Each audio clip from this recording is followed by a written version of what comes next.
e seguir adiante aqui. Então, gente, como eu havia comentado, né, na primeira parte aí do nosso encontro de hoje, primeiro momento ali, né, o nosso plano era mais focar em alguns grupos de modelos para previsão, tá? Mais especificamente modelos mais simples, modelos de suavização exponencial e os modelos da família ARIMA, né?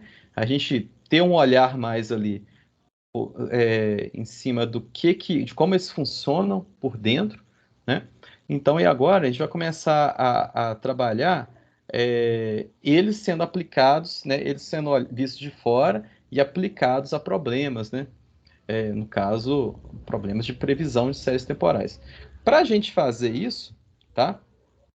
O que a gente acaba uma forma da gente sistematizar isso, tá? E conseguir adequar tudo isso a experimentos, né? E mais especificamente, a experimentos que eventualmente a gente possa gerar uma publicação ou gerar enfim, um relatório empresarial, alguma coisa assim, né? Um caminho interessante é o quê? Montar primeiro a parte de como esses modelos vão ser validados, tá? Qual que é a maneira que a gente vai conduzir esse experimento e como que a gente vai medir, né? Como que a gente vai dar um número, vai dar uma nota para o desempenho de cada um desses modelos, né? Nesse caso, eu estou falando de duas coisas. Estou falando de validação, tá? E de métricas, tá? Que é essa microaula que a gente vai ter aqui na segunda parte. Depois a gente passar por isso, aí a gente vai trabalhar no notebook, tá? Onde vai ser um notebook mais simples, né? Mas que vai ter aplicação de um modelo ARIMA, tá? Que primeiro a gente vai fazer uma análise em cima dele, depois fazer um fit, né, numa base de dados lá e fazer uma previsão. Essa previsão vai usar uma forma de validação que a gente vai ver aqui, tá?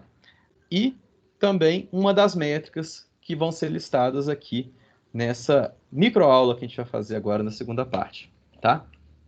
Bom, então, métodos de validação, o que que significa, tá? Isso aqui pode ser algo que vocês já viram em algumas situações aí, por exemplo, em aulas de aprendizado de máquina e tudo mais, né? Quando a gente fala de validação de modelo, uma das primeiras coisas que muitas vezes a gente acaba fazendo é o quê? Dividir a base de dados que a gente possui, por exemplo, em duas partes, né? Treinamento e teste. Até tem outras que ainda tem uma parte intermediária ali que seria a validação, né? Treinamento, validação e teste, né? Por assim dizer, tá?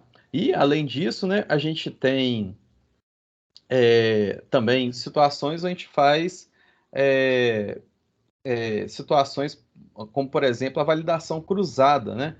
Vocês já devem ter visto em alguns experimentos aí, né? Onde você quebra a base de dados, aí pega um trechinho ali, né?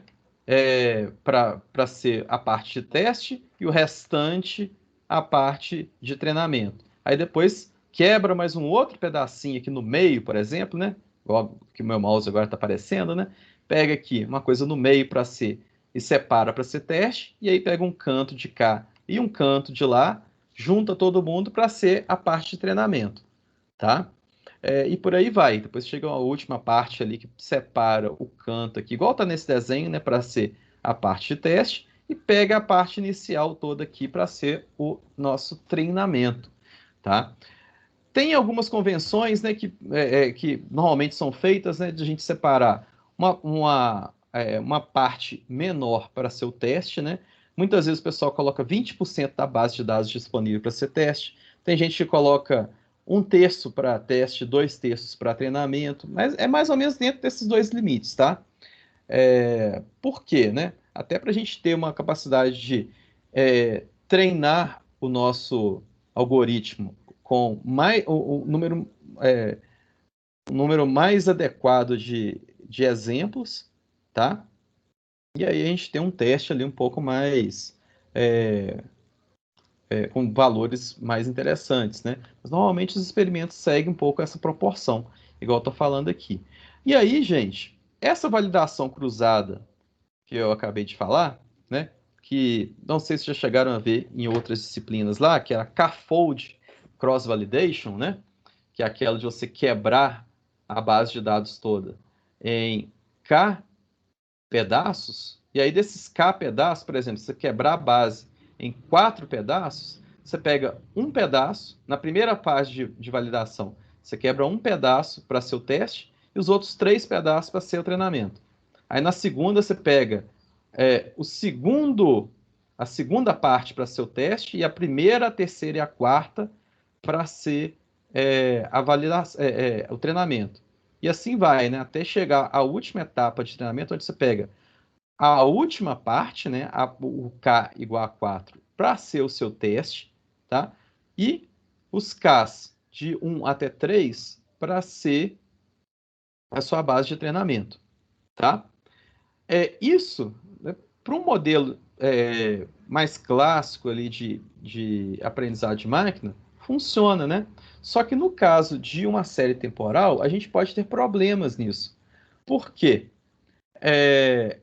Porque no caso de uma série temporal, a gente tem ainda que levar em consideração a questão da temporalidade da série, tá?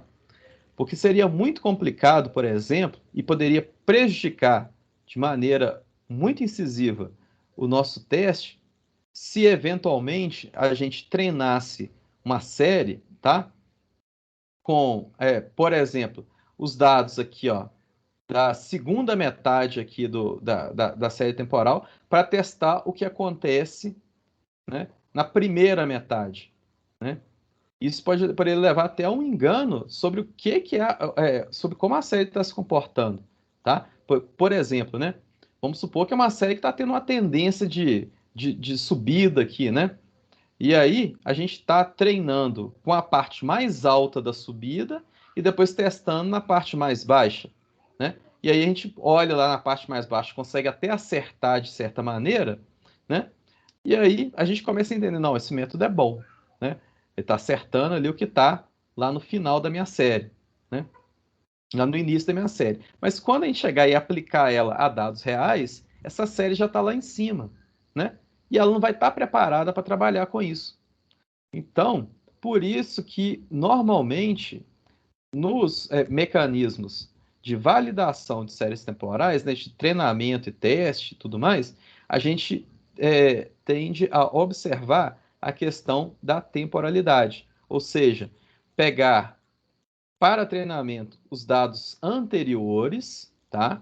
E os dados de teste, colocar para teste os dados posteriores. Porque aí, se um determinado modelo vai bem para esses dados aqui mais recentes, a gente tem uma confiança maior que para dados futuros, ou seja, coisa que vem depois da última observação que a gente já teve nessa série completa, eles vão estar mais próximos, né?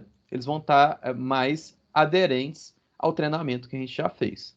Entenderam, gente? Então, essa é a primeira coisa que é muito importante a gente saber quando a gente está trabalhando com validação de séries temporais, tá? A gente não pode misturar a ordem, não pode testar coisas mais antigas, tá? E usar para treinar coisas mais recentes, tá? Isso pode levar ao entendimento errado do nosso teste, ok? E uma segunda coisa também que a gente tem que observar é que o tamanho da nossa base de testes, ela tem que ser, no mínimo, tá, do tamanho do nosso horizonte de previsão. Porque, assim, horizonte de previsão é o quê? É o tanto à frente que eu quero prever da minha série. Se eu falo que, né, que meu horizonte H é igual a 1, significa que eu estou treinando o modelo para prever o que vai acontecer em T mais 1. Tá? Aí, nesse caso, é moleza, né? Eu posso fazer um teste com uma base de dados só, com uma amostra só, que ainda vou ter um teste para realizar. Agora, se eu estou trabalhando com um horizonte que é um pouco maior, sei lá, eu quero prever o que vai acontecer no ano que vem numa sazonalidade aqui de 12. Então, meu horizonte é 12, né? Então, eu preciso ter uma base de testes que seja pelo menos do tamanho 12, tá? Então, essas, gente, são as duas preocupações que a gente sempre tem que ter em mente quando a gente está fazendo essa divisão da nossa base de dados para efeito de experimento, para efeito de validação de um modelo. tamanho do teste deve ser no mínimo do tamanho do horizonte de previsão, tá? Ou seja, o meu H lá é 12, então pelo menos tem que ter 12 na minha base de dados, para eu poder fazer um testezinho só que seja, tá? Minha base de teste, tá? Desculpa. E outra coisa é, os dados de treinamento devem estar indexados em intervalos anteriores aos dados de teste. Isso sempre tem que acontecer. Independente da forma que a gente está fazendo o mecanismo, isso aqui tem que ser respeitado. Tá? A gente não pode levar os testes para dados anteriores e treinar com dados mais recentes, que normalmente a gente vai ter uma conclusão errada sobre o nosso modelo. Ok? Bom, então, além disso, tá? Alguns pontos a gente tem que começar a observar também dentro desses procedimentos de validação de treinamento e teste. Primeira coisa, um modelo que se ajusta bem aos dados de treinamento não necessariamente trará bons resultados de previsão, tá? Isso aqui é a cara desse termo aqui, ó, que eu não sei se já chegaram a ver em outras disciplinas, o overfitting. Você já se lembra de chegaram a trabalhar com isso também? Já chegaram a discutir isso em algumas disciplinas? Sobre ajuste? Já foi falado um pouco, mas se quiser destrinchar, pode ficar à vontade. Obrigado. Não, é que basicamente é o seguinte: é, é uma situação onde você tem um modelo, tá?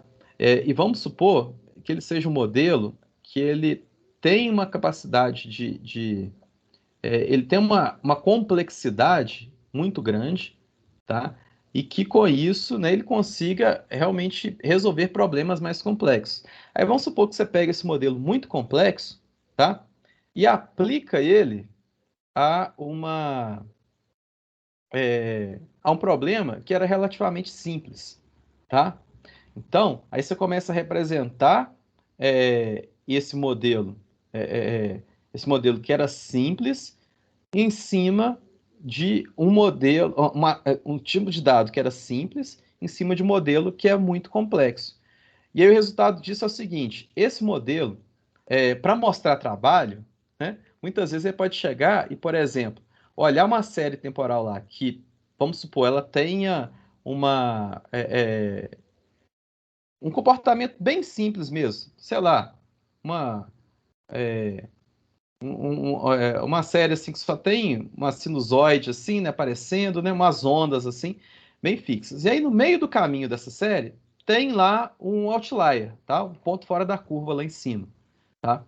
Esse modelo, né, muito complexo, aplicado a essa série, que é simples, mas que tem um ou outro outlier lá, ele vai ficar tentado a falar assim, não, eu quero pegar aquele outlier lá também. Eu quero fazer um modelo, né, um modelo de ordem 8, não sei, na equação, né, mas que vai dar uma volta lá em cima e vai pegar esse outlier, porque eu quero que esse outlier fique aqui para mim.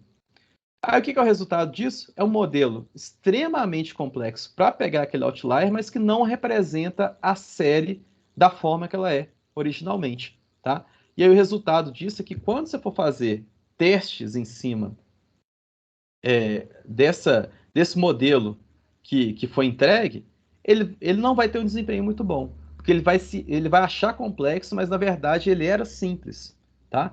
Então esse é um ponto. Tem uma figurinha, tá? Que o pessoal sempre coloca, não sei se já chegaram a colocar isso, né? Em alguma disciplina, mas a gente fala muito bem sobre o que é esse negócio do overfitting. Essa aqui, ó, um bom exemplo de overfitting.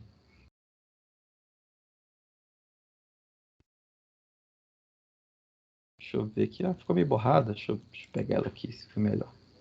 Aqui, ó.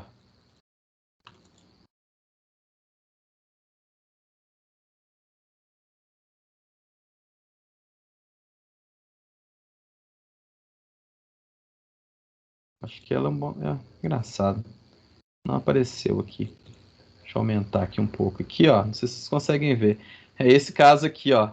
De uma casinha de cachorro, toda de madeira, mas que molda exatamente o formato do cachorro. Então ele fica engessado, né? Ele fica preso, ele não tem muita mobilidade, né? Sendo que o que resolveria de fato o problema dele é uma casa ali, né? Igual essas casinhas tradicionais de cachorro.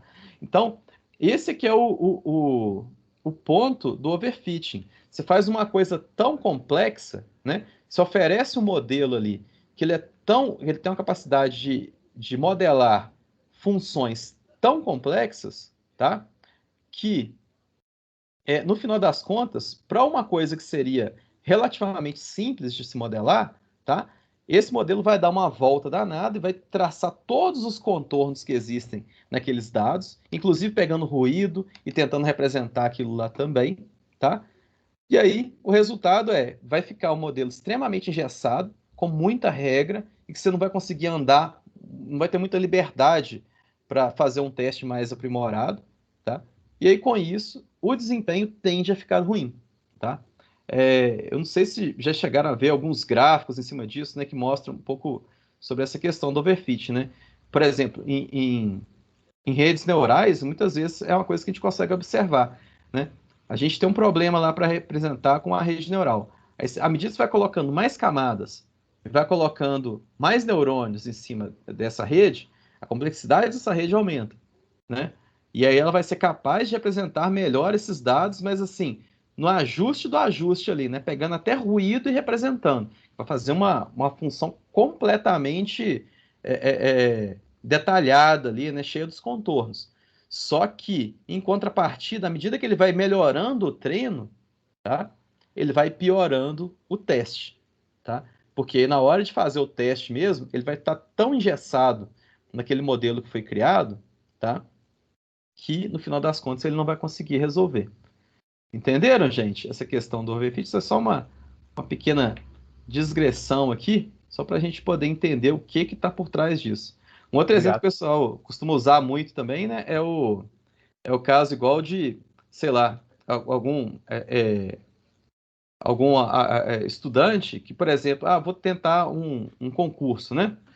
E aí, eu lembro antigamente, né? Talvez até agora volte um pouco, né? Mas na minha época, sei lá, às vezes uns 15 anos atrás, talvez uma coisa assim, tinha muito, assim, saiu muito concurso, né? Dentro é, de diversas esferas, assim, né? Concursos públicos. Então tinha muita figura do concurseiro na época, né? De muita gente, às vezes, que, inclusive, se dedicava a isso, né? Às vezes juntava até um dinheiro, né? Para passar um tempo e poder trabalhar, deixar um tempo, ficar um tempo sem trabalhar, ficar só estudando. Eu via muita gente na época fazer até um cursinho assim para tentar alguns concursos, assim, tinha muita gente que ficava realmente muito focado nisso, né? E era uma coisa que acontecia em muitos casos desses, que tinha gente que estudava tanto determinadas questões e que ia muito assim lá naquela coisa mais específica, naquela questão que era o pé de página mesmo, né?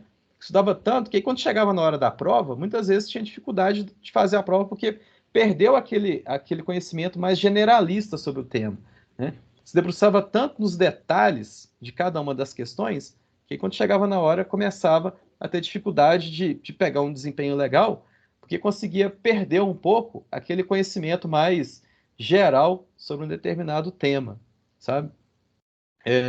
Então, é uma coisa que tem uma analogia com o overfit. O overfit ele vai tanto em cima dos detalhes, do pé de página do que existe nos dados, que na hora que ele chega para realmente fazer um determinado problema, ele acha que aquele problema que originalmente era simples, tá?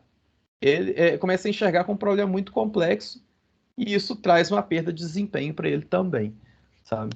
Então, essa que é uma ideia aqui do que a gente pensa sobre o overfitting, tá? Sobre essa questão que nos problemas de aprendizado de máquina, ela acontece bastante, tá? Mas dentro da análise de séries temporais, também pode acontecer. Um exemplo até que eu coloquei é a questão do ARIMA, né? O ARIMA, vamos supor que a gente resolve definir um modelo ARIMA para uma série que é extremamente simples, uma série estacionária que poderia ser resolvida com o modelo AR, por exemplo. Tá? Às vezes a gente pode até, em cima disso, para garantir, assim, não, vamos colocar aqui uma representação também de média móvel, sendo que a representação dela seria só de autorregressão. Coloca um pouco de média móvel, coloca mais um pouco aqui de diferenciação, só para garantir. Na hora de ajustar, ele consegue se ajustar, mas na hora de fazer o desempenho, pode ter uma boa chance dele ir mal, porque na verdade era um modelo que poderia ser melhor explicado por simplesmente uma autorregressão. Ok, gente? Então, Obrigado, viu, professor. nada. Então, sobre isso, tá? a gente tem que observar também dentro de séries temporais. E mais para frente também, né, como eu já adiantei, acho que no início da aula, os universos ali de aprendizado de máquina e de previsão de séries temporais, eles vão acabar se encontrando, né? Provavelmente até na próxima aula já. Então, mais uma vez, o fantasma do overfit vai aparecer, né? A gente começar a aplicar determinadas séries a, por exemplo, alguns modelos de aprendizado profundo, como o LSTM, né? Uma própria rede neural um pouco maior, enfim. Tudo isso pode acontecer também. Então, essa é uma coisa que a gente também deve observar, tá? Dentro do treinamento e teste, que são essas questões envolvendo o conjunto de parâmetros que vão descrever essa série, tá? Nossa, que tá aparecendo aqui um negocinho aqui da tela. Deixa eu ir apresentando. Deixa eu ver se tá mexendo. Ah, agora foi. Saiu. Ok. Bom, então, gente, partindo para a questão de validação em si, né? No caso da validação, o que significa isso, tá? A gente flexibilizar, de certa maneira, né? Ou colocar dentro de uma rotina, tá? É, é, os experimentos que a gente vai fazer ao longo da base de dados que a gente tem disponível, tá? Então, no caso aqui, da gente fazer uma validação para séries temporais, tá? Muitas vezes a gente pode usar aqui, ó, isso que a gente chama de validação cruzada, né? O cross-validation. E nesse caso, é importante destacar que isso é um pouco diferente daquilo que eu mencionei antes, né? Que é o K-fold cross-validation. É um método de validação cruzada, que muitas vezes ele é mais indicado até para modelos de aprendizado de máquina, né? Por exemplo, para resolver problema de classificação, tá? Do que análise de séries temporais. Porque lá no K-fold, a gente pode mexer aqui, né, no pedaço aqui onde a gente vai colocar para teste. Agora, nas séries temporais, a gente tem que observar também temporalidade, tá? Mas ainda assim, é uma validação cruzada, e no caso é uma validação cruzada mais aderente ao nosso problema aqui de séries temporais. Tem gente até que chama isso de rolling forecasting, tá? Do mesmo jeito que tem uma rolling window, né, que é uma janela deslizante que o pessoal coloca, né? Você pega uma janela aqui, processar alguma coisa e anda mais um passo e pega mais um outro trecho de janela e por aí vai, tá? A gente tem também esse termo para esse tipo de validação que a gente faz aqui, que é o rolling forecasting, tá? Como que ele funciona? Essa imagem aqui consegue mostrar para a gente um pouco disso. É o seguinte, a gente também separa um pedaço para ser o teste, que vamos supor, esses cinzas que tem aqui, e ali atrás a gente tem a nossa base de treinamento, tá? E aí a gente começa, no primeiro momento aqui, ó, com uns valores aqui de treinamento, tá?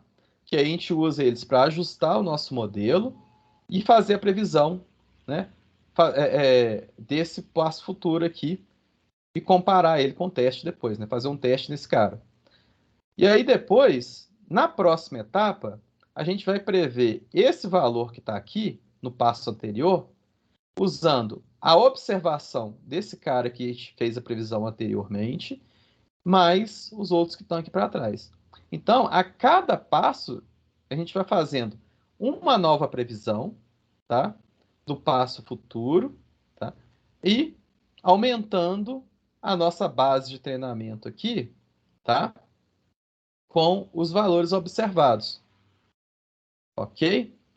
Então, aí com isso, a gente pode separar um determinado trecho aqui para ser o nosso teste, tá? E a gente vai percorrendo ele até o final. E aí com isso, quando a gente chegar aqui no final, tá? A ideia que a gente pode fazer aqui é o seguinte: pegar todos esses valores previstos, né? Esse aqui, esse que a gente previu aqui, esse aqui, esse aqui, esse aqui, comparar com os valores observados e entregar isso para uma determinada métrica para ela dar uma nota para isso aqui que a gente acabou de fazer, tá? Todo esse processo nosso de previsão, né? isso aqui vai ser adicionado a algum determinada equação ali que vai fazer uma sumarização de alguma forma desses valores, tá? E aí no final vai dar uma nota, falar assim, ó, não, isso aqui foi nota 10, né? Acertou tudo. Ah, não, isso aqui foi nota 5. Lógico que com outros números, né? E outras unidades de grandeza, ok? Mas basicamente é assim que funciona a validação. A validação, ela dá o subsídio para a gente fazer os testes que a gente tem da nossa base, tá?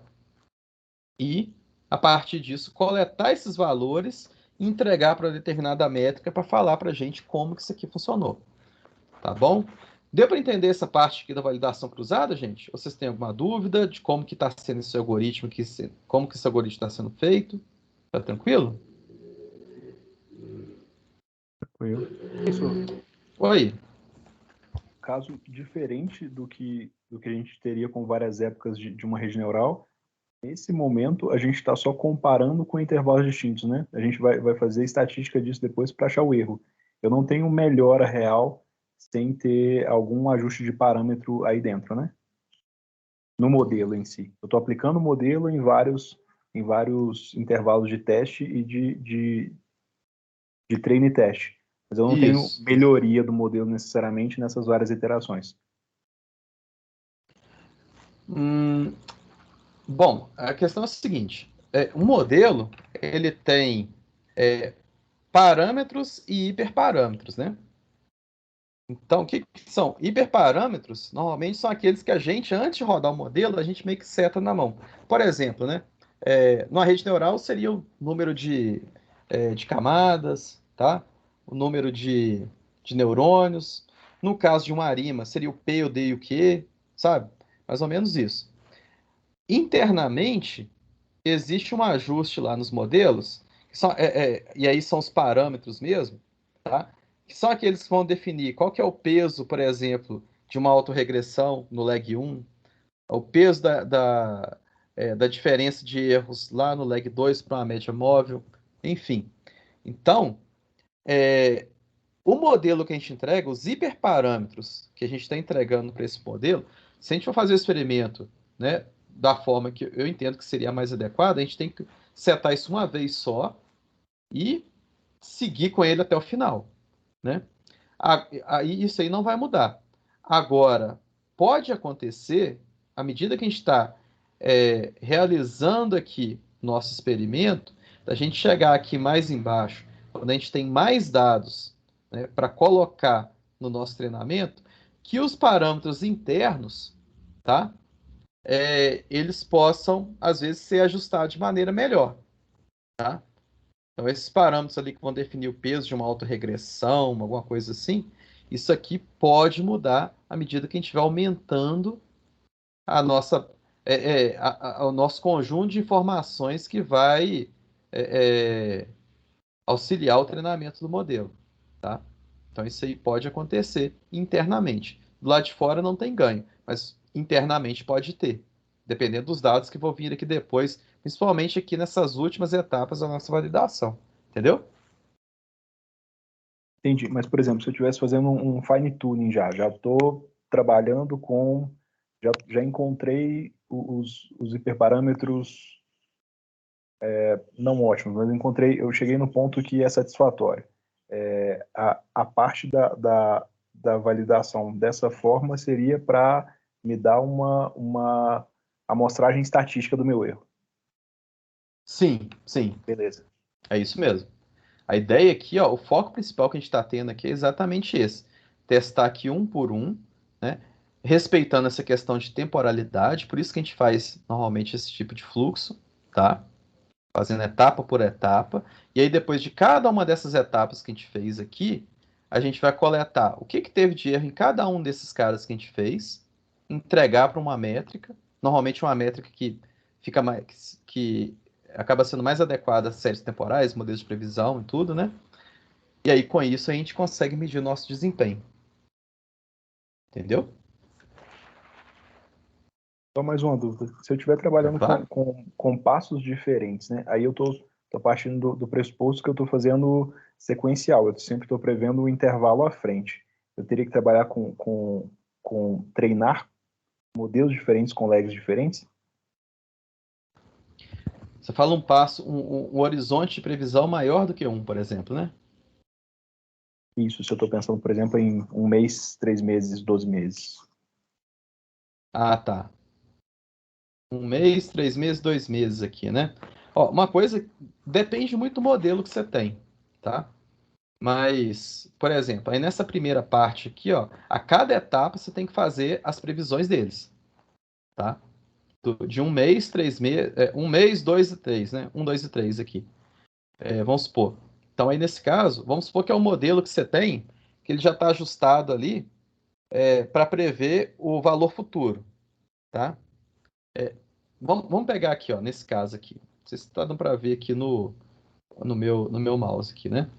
Vamos supor que esse modelo que eu tenho aqui, por mais que eu faça um ajuste, eu passo sempre como entrada para ele usar o lag T-2 e o T menos... Olha, o T e o T menos 1, tá? Para prever T mais 1, que é o laranja aqui, tá? Se o meu objetivo, na verdade, seria fazer uma previsão de T mais 1, T mais 2 e T mais 3, ou mesmo só T mais 3, tá? Nessa primeira etapa aqui, ó, eu ia ter que pegar T e T menos 1, prever o T mais 1, aí depois pegar esse valor que eu estimei aqui, e que eu não sei se está certo ainda ou não, né? Colocar ele como entrada, como sendo agora o meu T, ainda nessa primeira linha, tá? Como sendo o meu T, e esse valor observado aqui ser o meu T menos 1, tá? E estimar, prever aqui o T mais 2. Aí depois pegar dois caras previstos, tá? Ou seja, que a gente não tem tanta confiabilidade assim, né? E usar eles como sendo o meu T e o meu T menos 1. E prever aqui finalmente o T mais 3.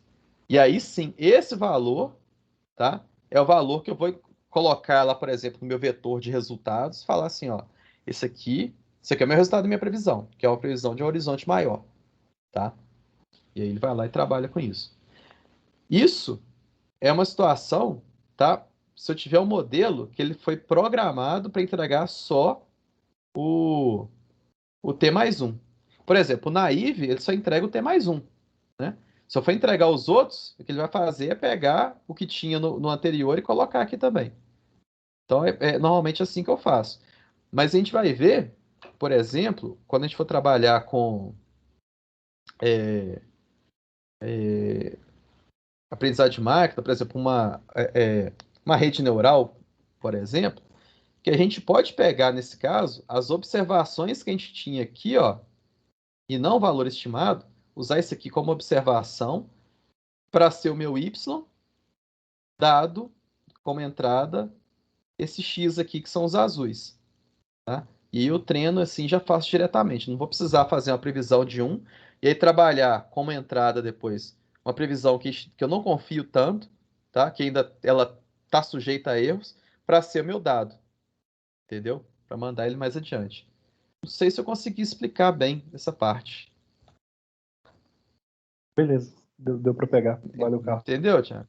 Então essa aqui é a ideia, tá? Isso depende um pouco do modelo, tá? E aí, nessas situações, a gente tem que se adequar um pouco aí ao algoritmo que a gente tem em mãos, tá?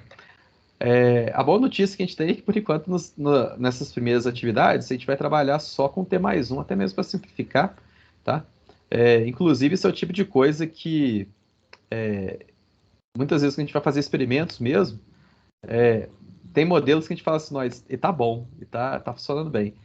Aí chega lá o revisor, mas e o horizonte? Se aumentar o horizonte, o que acontece? Ai, meu Deus. Aí a gente vai começar a usar um horizonte um pouco maior, a gente tem que começar a trabalhar um pouco com incertezas, né? Porque é diferente a gente ter uma entrada de valores que a gente tem confiança que são eles mesmos, né? Que são os valores observados, né? É diferente, né, do que a gente ter que usar como entrada valores que a gente está estimando e que já são sujeitos a erro.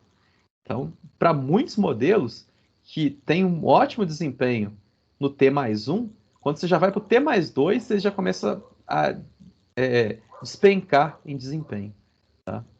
Mas muitos deles assim, a gente não deve trabalhar por enquanto, não. Talvez ali já dentro de uma aprendizagem de máquina, que fica mais fácil a gente moldar essas coisas, né? Mas, pelo menos nesse primeiro contato, a gente vai fazer mais aqui dentro do T+1. Beleza, gente? Mais dúvidas sobre essa parte?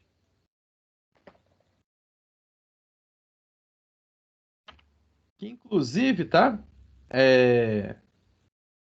Eu até coloco nessa ilustração, né? Aqui logo aqui na sequência, de como que a gente pode fazer uma previsão de um horizonte maior, que tem a ver até com que é esse termo que normalmente é usado, né? O multi-step forecasting, né? Ou seja, uma previsão de várias etapas.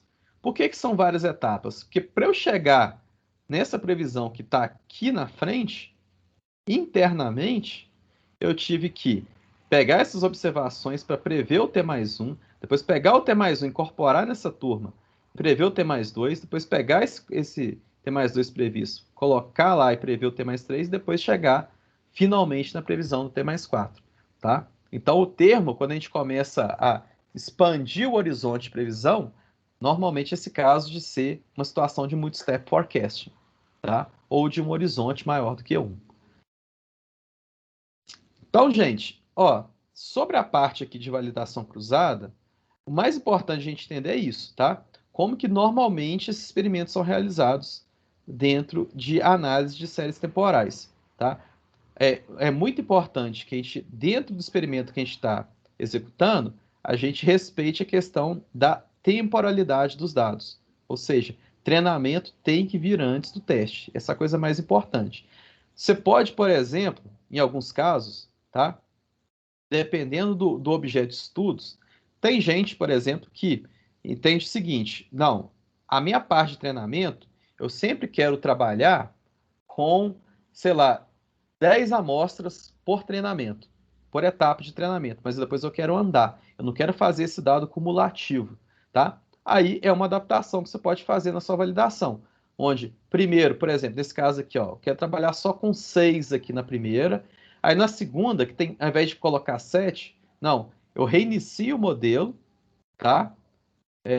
Ou seja, eu tiro a estimativa que estava acumulada lá nos parâmetros, né, e faço como se ele não tivesse conhecimento nenhum da base, removo esse valor aqui em t igual a 1, né, e trabalho só com os 6 últimos, e por aí vai, tá? E assim eu vou descendo e reduzindo um pouco a amostra, tá? Essa é uma adaptação que pode ser feita dependendo do trabalho que você está fazendo, né? Mas se tem os dados disponíveis, na maioria das situações é melhor poder trabalhar com todo o conhecimento que você tem em mãos, né? Então aí, seguindo esse modelo tradicional. Mas só ilustrando aqui que tem situações, né, que o pessoal faz adaptações aí na questão da validação, né, dentro do contexto do problema que você está trabalhando, tá? Mas é uma coisa aí, é só um parênteses, né? Dentro dos nossos trabalhos aqui, a gente vai seguir essa validação cruzada aqui, ó, do rolling forecast mesmo, né? Que vai até o final ali da base de treinamento, utilizando todos os dados, ok? Bom, então, passada a parte aqui de validação, a gente entra então nas métricas de erro. Porque, novamente, né, gente? Depois que eu fiz aqui todas as minhas previsões, chega um momento de eu comparar isso aqui com o que era o valor real. Eu verificar o meu gabarito, né? De tudo que eu chutei aqui até o momento, né? E ver o quanto que eu acertei. Só que aí eu vou começar a olhar sobre um determinado sobre vieses diferentes, né? Vamos supor que em alguma situação eu estou querendo, eu estou fazendo uma determinada prova, né? E eu fui colocando diversas questões lá, né? Para chutar, para ver o quanto que eu acertei. Vamos supor que uma métrica que pudesse ser avaliada lá, acertei ou errei, né? E aí, isso tem uma determinada diferença. Agora, vamos supor que em algum critério de avaliação fosse mais importante, além de observar se eu acertei ou errei, fosse observado, por exemplo, a distância que eu tenho da opção que eu selecionei para a resposta correta. Vamos supor que, ao invés de perder somente um ponto porque eu errei, porque eu coloquei A e a resposta certa era D, na verdade, eu perdesse 3 pontos, porque a distância entre A e D fosse 3, né, por exemplo, né? Então, sobre essas diferenças, por causa de ter essas formas diferentes de se avaliar o erro que eu tive aqui, né, é que a gente tem diferentes métricas de erros para serem aplicadas, tá? Então, o que é a questão, né? A primeira coisa que a gente vai avaliar aqui é o conceito de erro de previsão, né? Um erro, né? E até o Hindman lá no livro dele coloca erro entre aspas, né? Porque ele entende que na verdade não é um erro, né? É uma diferença entre o valor que se estimou e o valor lá que foi de fato observado, né? Então, porque você pode interpretar também que você tentou acertar, né? Você chegou próximo daquilo ali. Então, esse componente erro é basicamente assim: o que você observou, né? E o que você previu para o modelo. Sempre que está com o chapéuzinho, indica o que você previu, né? O que seu modelo imagina que seria lá naquele tempo futuro T mais H, e aí depois, quando chega no tempo T mais H, você olha o que foi de fato observado e compara um com o outro, tá? Então, a partir desse conceito de erro, é que a gente consegue, a gente vai pegar todos esses erros e vai tentar sumarizar eles de alguma forma. E aí que entra em ação as métricas de previsão, tá? Então, dentro das métricas, tá? A gente tem algumas famílias ali também, né? É parecido com a gente tinha diferentes modelos ali, né? Cada um seguindo uma determinada fundamentação teórica. A gente tem também famílias diferentes de métricas, tá? Eu vou citar algumas aqui, né? Dentre as mais famosas, mas a gente tem várias métricas aí que podem ser usadas na hora de a gente avaliar o desempenho do nosso experimento, tá? A gente tem, por exemplo, as métricas que utilizam erros que são dependentes da escala, tá? Por exemplo, uma métrica que se baseia somente nesse erro ET, que a gente mostrou aqui anteriormente, tá? Elas são consideradas métricas que são dependentes de escala, tá? E que não podem ser usadas para comparação entre séries que usam dados de unidades de grandeza diferentes. O que eu estou querendo dizer aqui? É que quando a gente está fazendo esse tipo de métrica, a gente tem que tomar o cuidado de que os experimentos que a gente está fazendo ali e os dados que estão sendo envolvidos, tá? Eles se tratem da mesma coisa, tá? Igual, por exemplo, a gente, vamos supor que está está comparando um determinado modelo que está sendo usado ali para uma determinada série que usa dados de produção de energia em watts, por exemplo, né? E aí tem uma outra série lá que está usando dados econômicos lá em um determinado índice, ok? Quando a gente usa métricas com escalas diferentes, tá? O que vai acontecer, aliás, só pegar até um exemplo melhor, tá? Vamos supor que a gente está usando dois tipos de dados que são da mesma natureza, por assim dizer, né? Vamos supor que os dois estão traçando de produção de energia, tá? Ou seja, séries que têm o mesmo padrão, tá? Só que com uma diferença bem sutil, que é o seguinte: em uma delas, ela tem o mesmo, apesar das duas terem um desenho muito parecido, tá? Uma delas está em watts e a outra está em kWatts, tá? Aí na hora de a gente começar a fazer a avaliação dos nossos modelos de previsão, a gente começa a ver, no final das contas lá, que para uma determinada série, tá? Calculando aqui com MAE e RMSE, tá? Que são métricas dependentes de escala, tá? A gente vai ter, primeiramente, um valor que talvez tenha um erro lá, mas ele está mais baixo, tá? Enquanto na outra lá, que estava em watts mesmo, né? Fica um valor muito mais alto. E aí, a grande diferença, aí a gente vai olhar aquilo ali, né? E tem uma diferença muito grande entre as duas, a gente pode levar a uma conclusão errada de que, nossa, esse método, ele vai muito bem para essa primeira base, mas vai muito mal para essa outra aqui, que o erro está muito maior, né? Mas, na verdade, é o quê? É a métrica que está indicando uma coisa errada para a gente, tá? É a métrica que, por trabalhar com coisas em escalas totalmente diferentes, tá? Dá essa indicação. Talvez ele está indo até melhor naquela que está um dado maior, porque proporcionalmente ele está tendo um erro ali menor ainda em cima das previsões que você tem, tá? Então, duas métricas que fazem isso são essas aqui, ó. Elas são muito famosas, são muito usadas aqui, né? Que é o quê? A MAE, tá? Que é a Mean Absolute Error, tá? E a RMSE, talvez é uma das mais famosas que são usadas aí dentro de previsão de séries temporais, tá? A MAE, o que é a ideia dela? É pegar o erro, tá? O valor absoluto dele, tá? E traçar a média de todos esses erros que foram observados, tá? Por que é um absoluto aqui? Porque vamos supor que, quando eu estou calculando aqui, ó, vamos supor que o valor que eu previ aqui é maior do que o valor observado, aí daria um valor negativo, né? Então, por isso que a gente sempre traça aqui, ó, o valor absoluto, simplesmente para observar a diferença entre o observado e o previsto, tá? A distância entre um e o outro, sem sinal. Que aí, com isso, a gente pega todos esses valores e divide pelo número de amostras de teste que a gente tentou calcular, né? Que a gente usou no nosso experimento. Então, esse é o MAE, né? Que é uma métrica bem simplesinha, mas que muita gente usa também, né? Então, a gente está tendo o primeiro contato ali com a análise de séries temporais. Nós temos também o RMSE, como citei, né? Que ele faz uma coisa um pouquinho diferente aqui, né?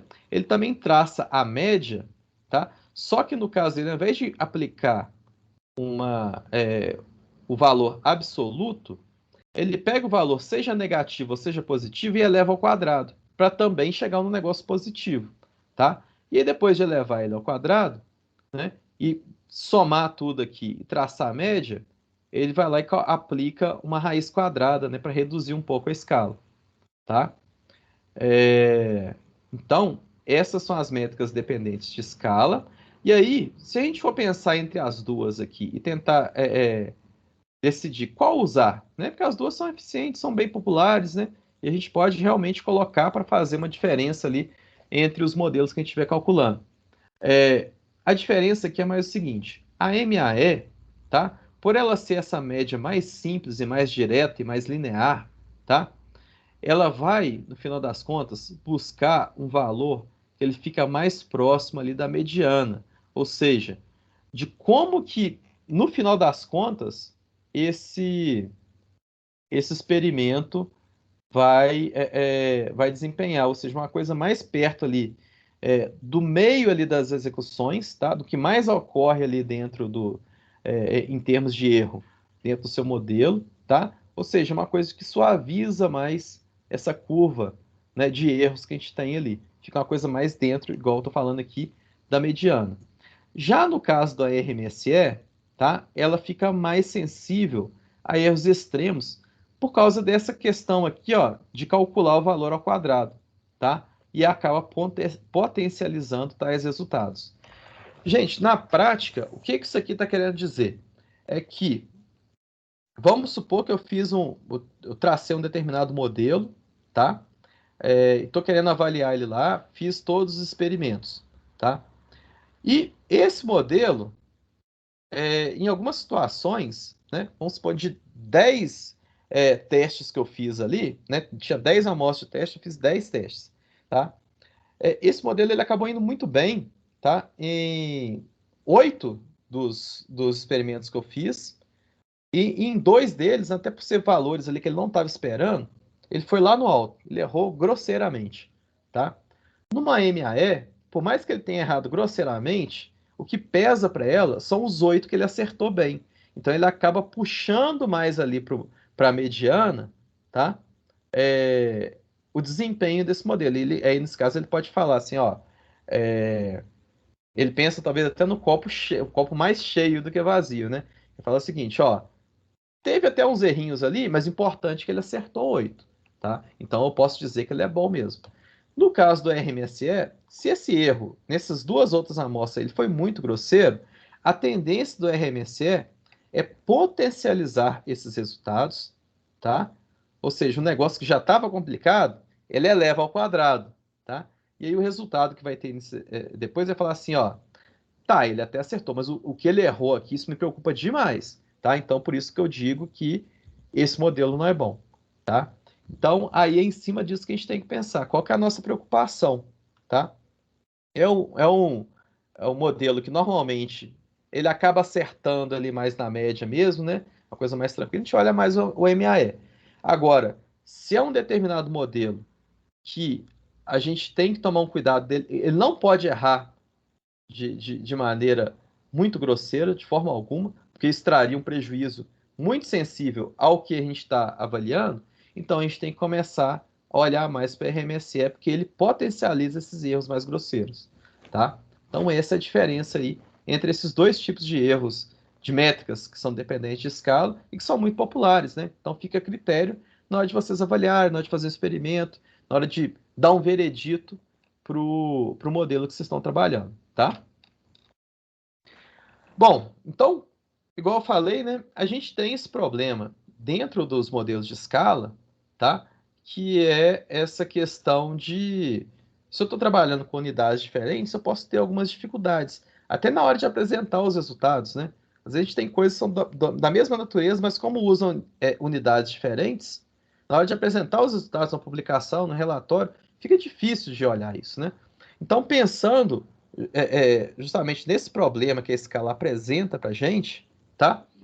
É que foram propostas algumas métricas que usam erros percentuais, tá? A vantagem de um erro percentual é que ele vai ter a vantagem de não depender de unidade, tá? E isso vai incentivar a sua aplicação em diferentes bases de dados. Então, uma métrica muito usada nessa situação é o MAP, tá? Que é o Mean Absolute Percentage Error, tá? E ele basicamente é o seguinte, né? Ele vai traçar uma média muito parecida com o MAE, tá? Só que essa média não vai ser do erro diretamente, não, tá? Vai ser uma média do percentual de erro, né? O quanto que o negócio errou. E como que ele traça o percentual? Ele pega o erro, tá? E divide pelo valor da observação. Então, por exemplo, se eu fiz uma previsão que deu 11, mas o valor observado foi 10, tá? E eu chego lá e traço e calculo o erro nesse caso foi de 1, tá? Quanto que 1 proporcionalmente representa em termos de YT, né, da observação? Seria 1%, né? Por quê? 1, né, de um valor de 10. Então, por isso que eu pego o valor do erro e divido pelo valor da observação. E no caso, até multiplico aqui por 100 para ficar um valor percentual mesmo, ao invés de ficar 0,01, né? Fica 1% no caso. E aí, esse cálculo é feito para toda a minha base ali de testes, tá? E, no final das contas, eu traço a média. Lembrando que também é um valor absoluto, né? Porque para não deixar um erro negativo aqui impactar no meu problema. Ok, gente? Bom, e aí, essa fórmula aqui do MAP, apesar dele ser muito usado, ela tem um problema que eu várias vezes já bati cabeça com ele também, né? Os mesmos experimentos que eu já fiz usando o MAP. Que é o seguinte, imagina que a gente tem uma série que em algum momento o valor de y, o valor observado seja zero. Igual acontece muito, né? Um tipo de série que eu falei anteriormente, né? Que de produção de energia solar, é uma série que ela começa a ter efeito, muitas vezes, a partir das 6 horas da manhã, né? Quando começa a abrir o sol. Isso depende do país também, né? Se estiver lá na Noruega, por exemplo, né? Aí tem dia que é zero o dia inteiro. Então, o que que acontece, né? É, esse valor, né? Na hora que você vai aplicar uma MAP, por exemplo, chega algum momento lá que você tem um valor de observação que é 0, tá? O que vai acontecer é que na hora de calcular o percentual aqui, a gente vai ter um cálculo aqui que está dividindo algo por 0, ou algo muito próximo de 0. Então, quais são os resultados que podem acontecer nisso?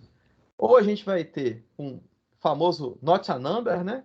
Ou um undefined, dependendo da linguagem de programação que a gente for usar, tá? Ou então, se for um valor muito próximo de 0, a gente dividir esse valor muito próximo de 0 por algo que está lá no numerador, vai levar o valor lá para as alturas, né? E aí isso vai impactar no cálculo da média, né?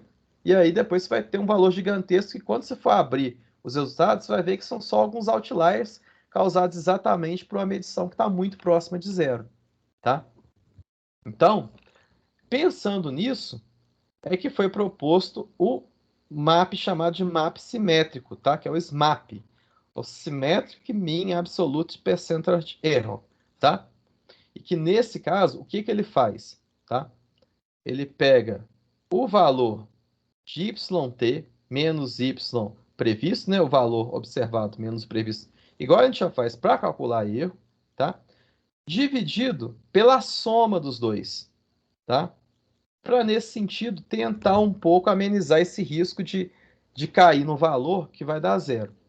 Só que, ainda assim, tá? A gente ainda sofre aquele risco ali de ter um valor aqui que seja muito próximo de 0. Então, isso também não é uma garantia de que a gente vai resolver esse problema do MAP. Apesar de que, em algumas pesquisas já colocadas, né, para opa, desculpa, gente. Na proposta desse modelo, tá? Já foi observado que isso pode resolver em algumas ocasiões, tá bom? Mas ainda assim tem essa limitação, né, que pode prejudicar o SMAP, ok? Então a gente sempre tem que ter isso, levar isso em conta, né, na hora de utilizar essa métrica. Mas de qualquer maneira é bom colocar ela aqui, né? Inclusive, eu acho que até na lista de exercícios, né, eu coloco também para poder ser usado, porque é uma métrica que, se a gente for ver na literatura, quando tem algum artigo e tudo mais, tem muita gente que acaba usando, principalmente quando é um dado ali que precisa dessa interoperabilidade, né? Você ter um valor ali e poder comparar com outro, e que é mais interessante comparar em termos percentuais, acaba usando o SMAP também, mas é interessante a gente observar esses riscos, né, que levam essa métrica a ser considerada uma métrica pouco recomendável, tá? Mas como elas são muito populares, então a gente acaba, é sempre importante a gente ilustrar elas aqui também. Oi, alguém tinha chamado aqui? Eu acho que já exemplificou quando falou que é pouco popular, porque a interpretação é bem, assim, bem mais estranha, né? Até para explicar mesmo, por exemplo, a métrica para alguém de fora. O MAP é simples de explicar, né? O percentual do erro. Então, Uhum. Ah, sim, o SMAP verdade. é estranho. Eu tentei pensar aqui como que eu explicaria o SMAP. Não, verdade. Simetria, o erro percentual, Eu acho que simétrica, os principalmente a dois questão de pontos da simétrica. Tem um paper lá, né, explicando, e ela ficou uma métrica bem popular, tem muita implementação em biblioteca e tudo. É interessante isso. Mas o MAP, realmente, ele é mais direto, assim, a gente consegue enxergar melhor ele, né? Agora, no caso aqui, não, a gente está pegando a gente está colocando de maneira proporcional aqui o erro, né? Dividido pela soma, né, da observação e a previsão, né? Então, tem essas complicações dele, é multiplicado por 200, né? Enfim, né? É a simetria que ele propõe lá, né? Inclusive tem até formulações matemáticas para justificar isso, mas o mais importante aqui é exatamente essa limitação que ele tem, né? Ele se propõe a resolver algumas coisas, mas ainda assim, né? Você pode ter um valor muito baixo ali e que pode levar o valor aqui a trazer medições que vão dar problema, tá?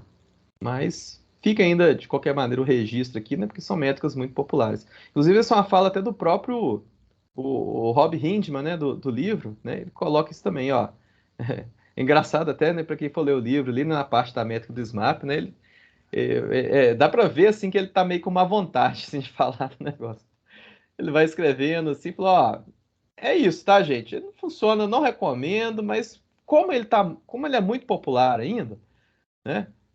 Aparece muito artigo e tudo, é por isso a gente botou aqui, né?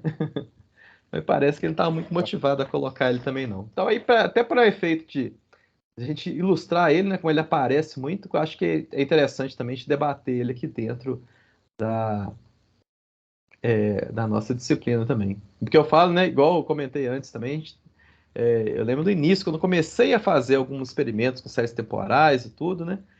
Aí eu já passei um aperto, né? Porque no começo, deixa eu fazer os experimentos, não, deixa eu ver mais ou menos como é que o pessoal faz experimentos também.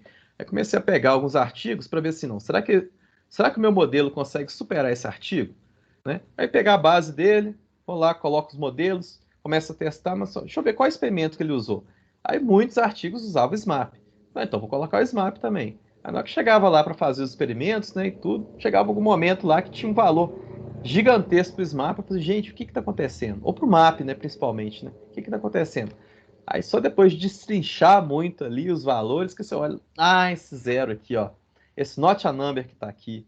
Então muitas vezes até a métrica já retornava o not a number, porque um dos valores era o not a number também, e aí ele ficava todo errado. Então, por isso que é importante a gente ilustrar essas coisas aqui também, né, para todo mundo também ficar esperto no dia que aparecer. Oi, alguém ia Nesse comentar? caso, você tirou né, fez a limpeza lá removendo esses valores ou você só deixou de usar a métrica? Ah, teve alguns casos, igual por exemplo, né? Para aquele caso que eu te falei da métrica de produção de energia solar, era um caso interessante que eu via muita gente na literatura cortando a série a partir de um determinado prazo ali, né? Eles chegavam lá assim, não, ó, eu sei que a medição toda aqui é de 24 horas, mas o nosso objeto de estudo aqui, nós vamos remover aqui as horas de 6 horas da noite até 6 horas da manhã. Eu achava curioso isso, sabe? Por que que a gente não respeita a série do jeito que ela tá, né? Pegar a série bruta mesmo, todas as observações e trabalhar em cima delas. Aí beleza, né? E eu falei, não, vou usar ela bruta aqui então, que fica até mais dados, eu tenho uma sazonalidade mais clara e tudo, né? Dentro aqui dos prazos aqui que eu gostaria de trabalhar mesmo, né? Então eu vou fazer ela completa. Aí chegava no SMAP, por exemplo, o valor ia lá para cima. Aí o que que eu fiz na época? Não, agora entendi porque que cortou, né? Aí eu entendi, né, porque que os experimentos normalmente na literatura faziam isso. Eu falei, não, então eu vou cortar. Então esse foi um exemplo que eu cortei, tá? Mas depende muito do problema. Tem situações também que ou você remove os dados, né? Que você já sabe que a observação vai ser zero, ou dependendo da situação também, a gente pode partir para outras métricas ali, né? Que não necessariamente trabalhem com essa questão de erro percentual, tá? Como por exemplo, tá? Essa questão aqui de fazer valores em escala, que é até a próxima sessão aqui. O que é o caso aqui, né?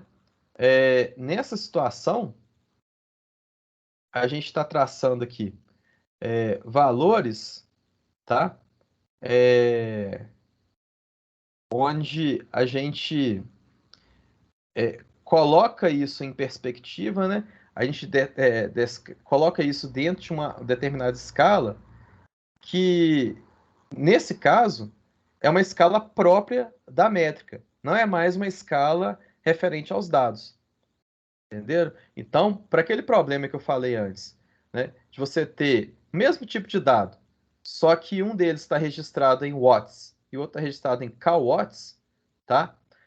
Nos dois casos, a gente vai ter um erro ali, né? Se a gente levar para uma medição, por exemplo, como essa aqui de uma métrica que coloca dentro de uma determinada escala, Aí a gente vai conseguir comparar a aplicação de um modelo na base de dados de Watts e na base de dados de K-Watts, porque a métrica vai ser a mesma, a escala vai ser a mesma daquele erro, tá? Então, essa é uma alternativa, por exemplo, aos casos de erros percentuais, né? Quando a gente fica meio perdido ali com esses problemas ali, né? Quando chegar uma situação onde não dá para remover os dados que vão ser zero, tá? A gente pode, no caso, remover a métrica, né? Remover o SMAP e partir, por exemplo, uma solução como essas aqui, né? De traçar uma métrica que utilize erros em escala, tá? No caso da MASE, né? Que é a Mean Absolute Squared Error, como o próprio nome já sugere, baseado, né, na ideia que a gente viu lá no Mean Absolute Error, né, na MAE. Só que o que ela faz? Ao invés de aplicar diretamente aqui o erro na média, tá? Ela divide esse erro por uma soma, tá? Dos erros em módulo que apareceram durante o período todo, tá? E aí faz uma divisão aqui, né? E leva isso tudo para uma determinada escala, tá? Então, esse valor aqui, a gente vai ter uma garantia, né? De certa forma. Ele não vai ser zero, tá? Só se ele acertar 100% aqui, mas aí se acertar 100% também, né? Da métrica, aí já tem outras formas ali dentro do algoritmo para poder resolver, tá? Mas com isso aqui, ó, com esse cálculo aqui no denominador, a gente leva esse valor do erro aqui a uma determinada escala, e aí com isso a gente tem uma facilidade maior, né, de comparar coisas que estão em grandezas distintas, tá, gente? Uma outra métrica também para traçar esses erros de escala é o Root Mean Squared Scaled Errors, tá? Que é o RMSSE. Faz algo parecido com o RMSE, tá? Só que aí ele faz esse denominador aqui para levar o negócio para escala. Seguindo aqui, ó, essa elevação aqui ao quadrado para bater com o valor do erro quadrático que estava sendo observado aqui em cima, tá? Aí, com isso ele consegue também fazer essa, por assim dizer, normalização desse erro que existe. Tem uma outra solução aqui também de RMSE, que é o que a gente chama de NRMSE, tá? Normalized Mean Squared Error, tá? Que também leva lá para um valor mais proporcional em determinada escala e que também é útil para fazer isso. Então, a solução que a gente tem normalmente para esses erros percentuais passa muito por essa questão de levar para alguma determinada escala, e a gente pode escolher algumas métricas para isso, e aí trabalhar em cima delas, tá? Mas aí, gente, isso aí é só para esses casos onde você tem séries com diferentes unidades de grandeza, você quer colocar todo mundo mais ou menos ali dentro do mesmo barco, tá? Quando a gente tem um experimento ali que, vamos supor, é para um caso muito específico de dados, tá? E esses dados ali, eles estão todos ali dentro da mesma escala e tudo mais, né?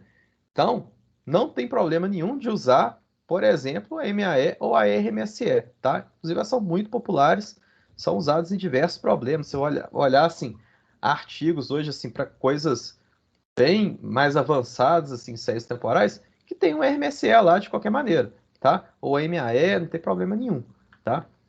A questão é mais assim, ser uma coisa adequada ao problema que você está tratando, tá? Aí quando muda muito a escala, aí já é mais interessante usar essas métricas um pouco mais sofisticadas. Mas no caso que a gente está trabalhando aqui, uma RMSE, por exemplo, atende já perfeitamente. Ok, gente? Então, pessoal, dessa parte aqui, eu falei até que era uma microaula, mas acho que ela até rendeu, né? Foi bastante tempo aqui. Dessa parte de validação e métricas, tá? Seriam essas aqui. Oi. Essas do RSME que você colocou aí. Uhum. Que a outra você chegou a dar alguns exemplos específicos de aplicação. Tem como dar alguns exemplos específicos também para elas? Só para ficar bem claro, assim, para quando a gente for escolher. Ah, sim. Para RMSSE, por exemplo? E a RMSE, e a RMSE, a RMSSE e essa NRMSE. Você chegou a comentar também. Obrigado. Ah, tá. Não, esses casos aqui, ó, tanto da minha absolute square de erro e da root mean squared scale de erro, a ideia é mais o seguinte: vamos supor que você quer fazer. Você está comparando um determinado. Você criou um modelo novo, tá? E aí, você já está vendendo ele como um modelo que é muito bom para séries que têm forte tendência e para séries que tenham forte sazonalidade, enfim, né? E aí, na sua bateria de testes, tá? Você escolhe ali algumas bases de dados, ok? Você escolhe uma determinada base de dados lá que a unidade de grandeza lá está numa escala de 1000, por exemplo, né? Enquanto que um outro está na escala de decimais, tá? Aí o que que acontece? Nesses casos aí, a gente, para ficar uma coisa mais próxima, tá? Bom, na hora de coletar os resultados, a gente pode aplicar então alguma métrica de escala para quê? Para a gente poder indicar que o erro que aconteceu naquela série lá, que tinha uma escala de 1000, né, e representa um exemplo de tendência, ele foi baixinho, né? E também foi baixinho ele também quando a gente estava na métrica nos dados de forte componente de sazonalidade, tá? E que trabalham numa escala de decimais, entendeu? Porque nos dois casos a gente vai observar proporcionalmente o erro que está acontecendo, tá? E aí com isso a gente consegue explicitar isso de maneira mais clara, ok?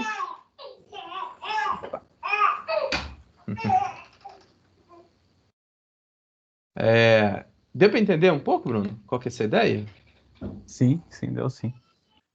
Carlos, Ok. por exemplo, Obrigado. se eu tô com diferentes moedas, eu tenho a série do preço do celular da Xiaomi, e eu tenho Sim, ela sei lá,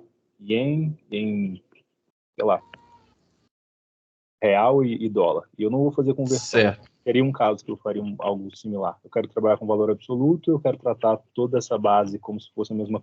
Tipo assim, as três bases eu quero aplicar. Eu podia fazer, por exemplo, uma dessa, que eu ia estar tratando todos os erros como se fossem escalas similares, né? Como está em escala, eu ia poder comparar os erros aplicados nas três Sim, moedas. sim, sim, sim. Fazer escala, isso, exatamente. Porque elas são grandezas diferentes, né? Porque muitas vezes a distância, por exemplo, nas coisas assim de valores, dentro do dólar, por exemplo, é diferente da escala que a gente vê no real, né? Em distância de valores e tudo. Então a gente pode entender sim que a gente está falando de grandezas diferentes e que aí é mais interessante mesmo a gente aplicar alguma métrica em escala, tá? Para amenizar um pouco essa distância, né? E focar mais assim no quanto que ele errou, entendeu? Bacana. Então, esse é um bom exemplo também de a gente olhar. Sempre que a gente está tratando, tá, gente, de métricas, então, que são. Sempre que a gente está tratando de problemas que vão envolver bases de dados ali com grandezas diferentes, para a gente facilitar a compreensão daquele modelo, né, e a mensagem que a gente quer passar nos experimentos que a gente está fazendo, né, aí é mais interessante a gente ir para essas métricas mais de escala, tá? Justamente para até para quem está lendo, tentando entender daquele modelo, né, ter uma percepção melhor de se você está indo bem ou está indo mal. Porque aí, quando a gente está olhando escala, a gente olha, não, para esse tipo de dado aqui, ele foi mal, mas para esse tipo de dado aqui, ele foi bem, né? Porque o valor está mais alto ali. Enquanto que quando a gente está usando uma métrica que é dependente de escala, como uma MAE, por exemplo, a gente está tratando de bases diferentes, talvez na nossa percepção, no primeiro momento a gente olha lá, vai, peraí, aqui o RMSE deu 30 e para esse modelo. E na outra base deu 5.000. Então ele está com muita dificuldade na outra base, mas quando a gente vai olhar proporcionalmente as grandezas que estão envolvidas, né, aí a gente já começa a entender que a coisa é um pouco diferente. Tá? Então, quando a gente está trabalhando com experimentos que usam bases com unidades de grandeza diferentes, é mais interessante a gente ir, então, para essas métricas de erro em escala. Se for um foco só numa base de dados ali com o mesmo tipo de dado, né, o mesmo tipo de unidade de grandeza, aí pode ficar naquelas outras lá, as mais simples, né, MAE e RMSE. Tá? Que aí não tem problema, o recado consegue ser dado tranquilamente em cima delas. Beleza, gente?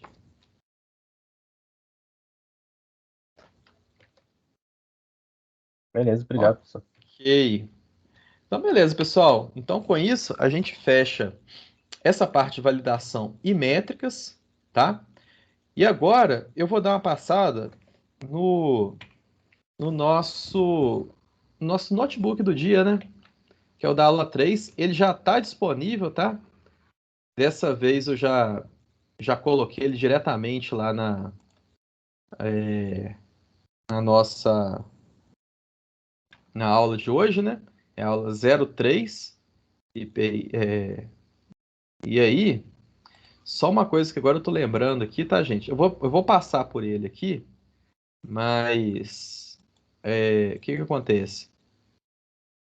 Eu vou usar aqui uma base de dados que eu não compartilhei na aula especificamente, tá? Mas na aula 1, essa base está disponível, tá? Naquela parte lá. Eu coloquei vários arquivinhos, né, de base de dados.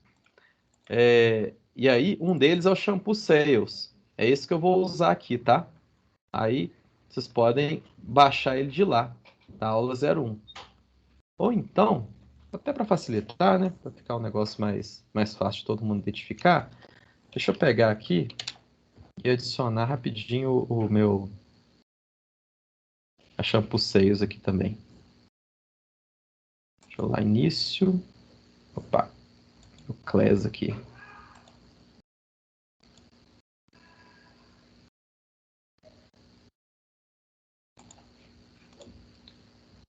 Aqui rapidinho, já adiciono ele aqui que fica mais fácil para todo mundo.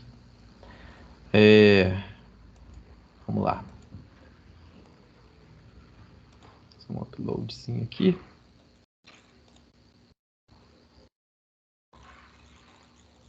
Deixa eu ver.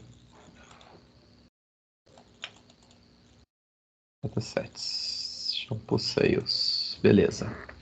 Tá aí.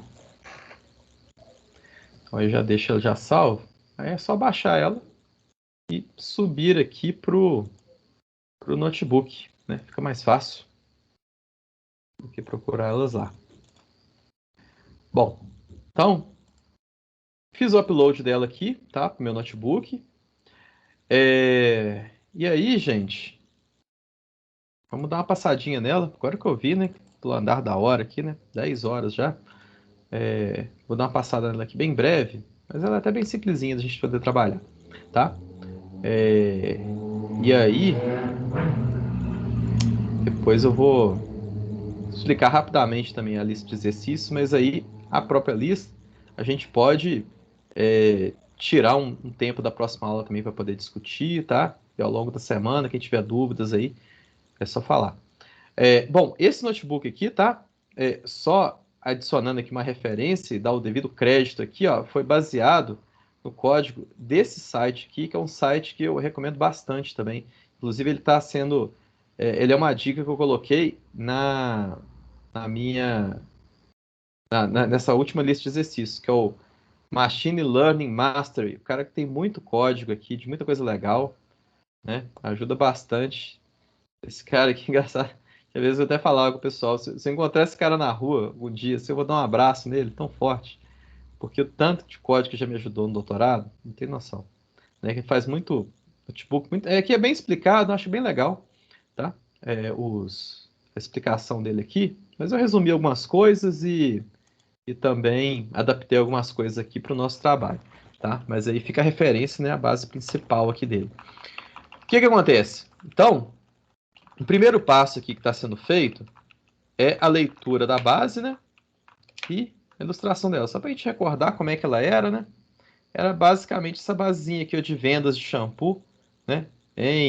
Nos anos de 1900. É uma basezinha clássica aí que existe aí no universo aí de aprendizagem de máquina e de análise de séries temporais, né? Que ela é muito usada por essa questão que ela tem um pouquinho aqui de sazonalidade, tem tendência e tudo, né? É uma base legal para se trabalhar.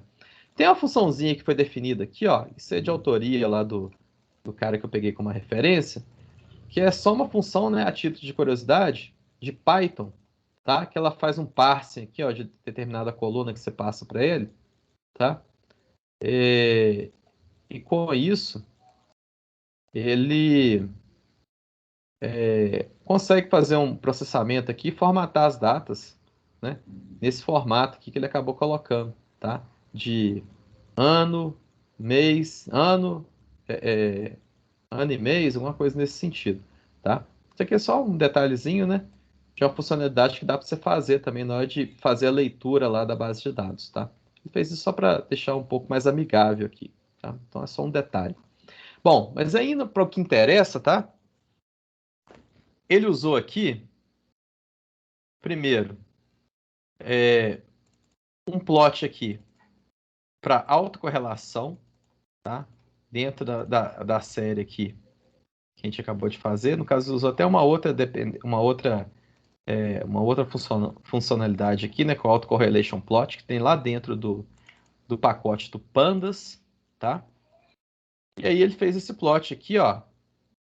Tem um formato um pouco diferente do que a gente já tinha visto, né? Mas aí nesse caso ele é interessante porque ele consegue capturar mais lags, tá? Mas basicamente é a mesma ideia, tá? A cada entrada aqui, a gente tem um valor de autocorrelação, tá? E da mesma maneira, a gente tem aqui na linha pontilhada essa linha que delimita os,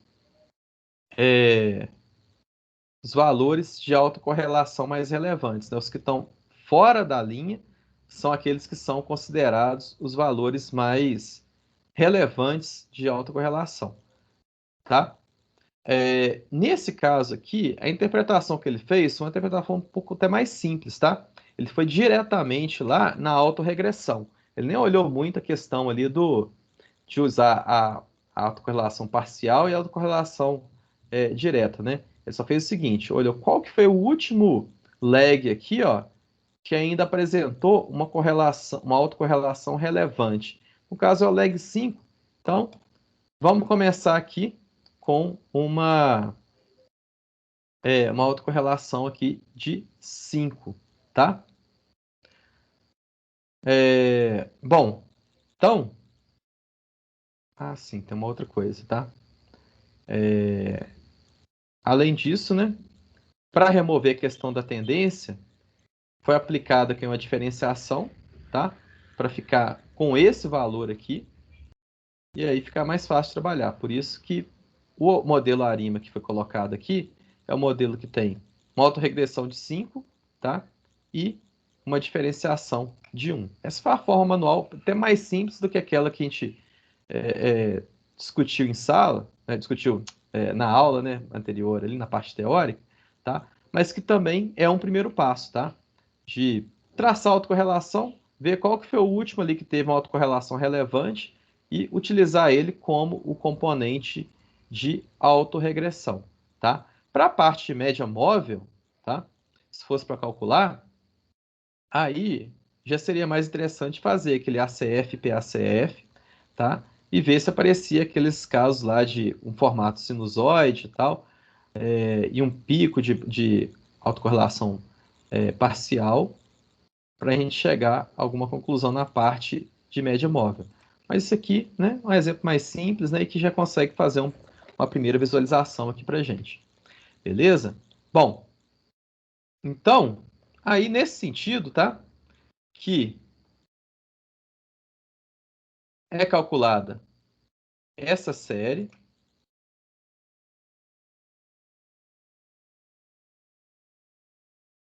tá? E aí, depois de definidos os parâmetros a partir daquela primeira análise que a gente faz na série, a gente pode usar, no caso aqui eu estou usando o Arima, tá? Da Stats Models, ou seja, implementação lá do Hindman, do próprio Hindman mesmo, na biblioteca dele, tá? E essa aí é uma que não tem detecção automática, tá? Então, nesse caso aqui, foi o que foi percebido dentro desse gráfico aqui de autocorrelação, tá? E ele é criado da seguinte forma: eu passo os dados aqui, tá? Como parâmetro, e o segundo parâmetro é aqui, uma ordem onde lá dentro eu faço uma tupla, onde a primeira aqui é o P, segundo o D e terceiro o Q. No caso aqui, ó, 5 de autorregressão, 1 de diferenciação e 0 aqui na última etapa aqui, tá? No MA aqui nas médias móveis, ok?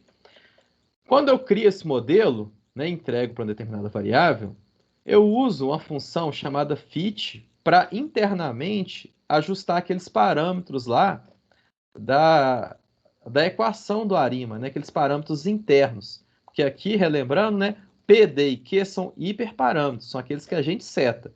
E internamente aqui no fit eu vou ajustando aqueles parâmetros, o θ, né, todos aqueles lá da equação do Arima, tá? Então aqui eu usei aqui o fit, e aí ele entrega para mim já o modelo ajustado, tá? Depois que eu chamo moda.fit, ele entrega aqui o modelo ajustado, que quando eu faço aqui o cálculo... Opa, espera aí que eu não peguei aqui o...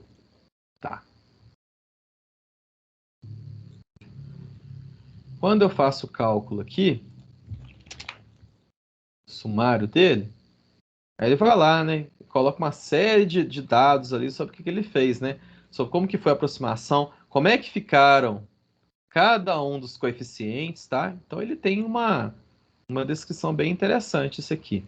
E tem outros testes que acaba fazendo internamente sobre a série, né? Que vão dando algumas conclusões. Alguns desses termos a gente vai até olhar já nas próximas aulas, tá? Sobre a questão de heterocedasticidade, tá?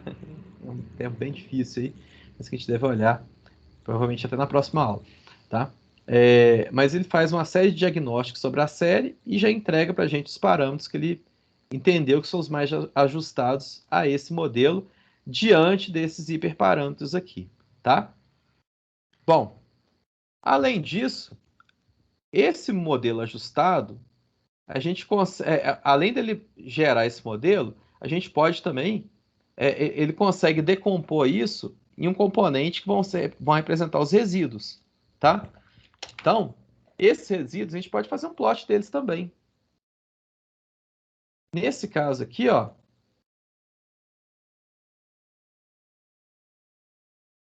aqui tem a lista desses resíduos, tá? E aí, um segundo plot que eu faço aqui, ó, é desse tipo aqui, KDE, tá? Que faz o seguinte, ele testa a distribuição,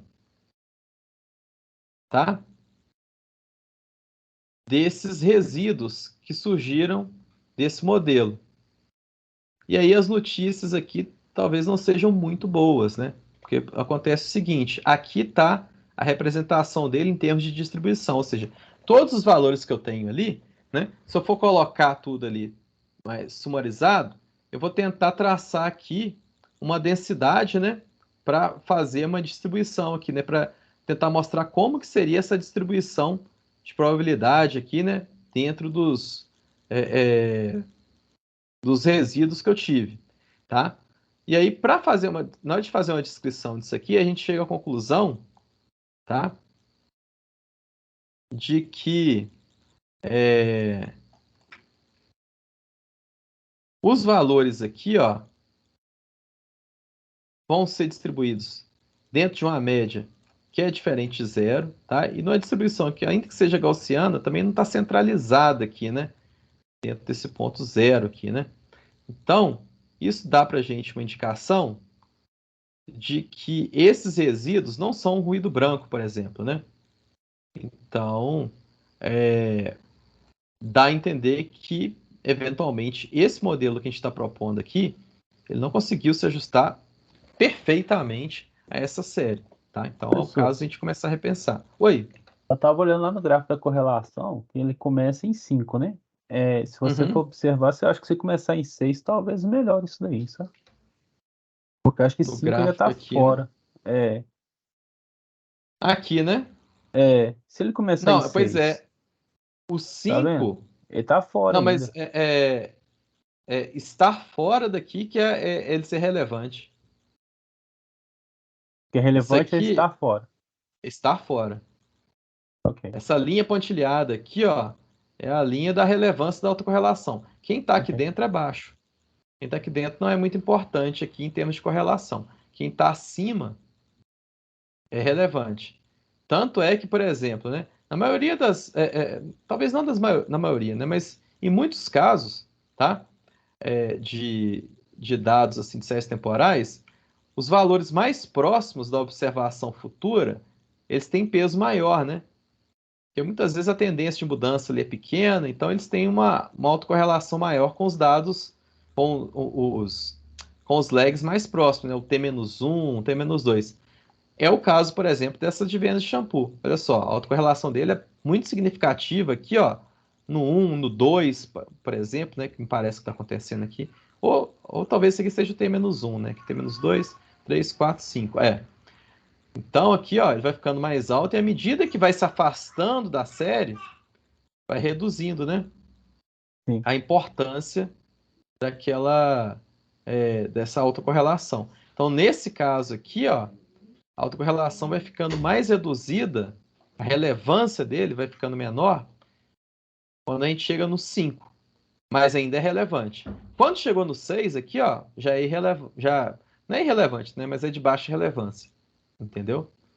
entendi. Então aí, o exercício que está sendo feito aqui, que a gente pode usar ele mesmo, né, é traçar, por exemplo, uma autocorrelação e olhando, né, até onde ele é relevante. Opa, até aqui no 5 ele é relevante. Então vamos considerar até o quinto leg aqui dentro do nosso modelo.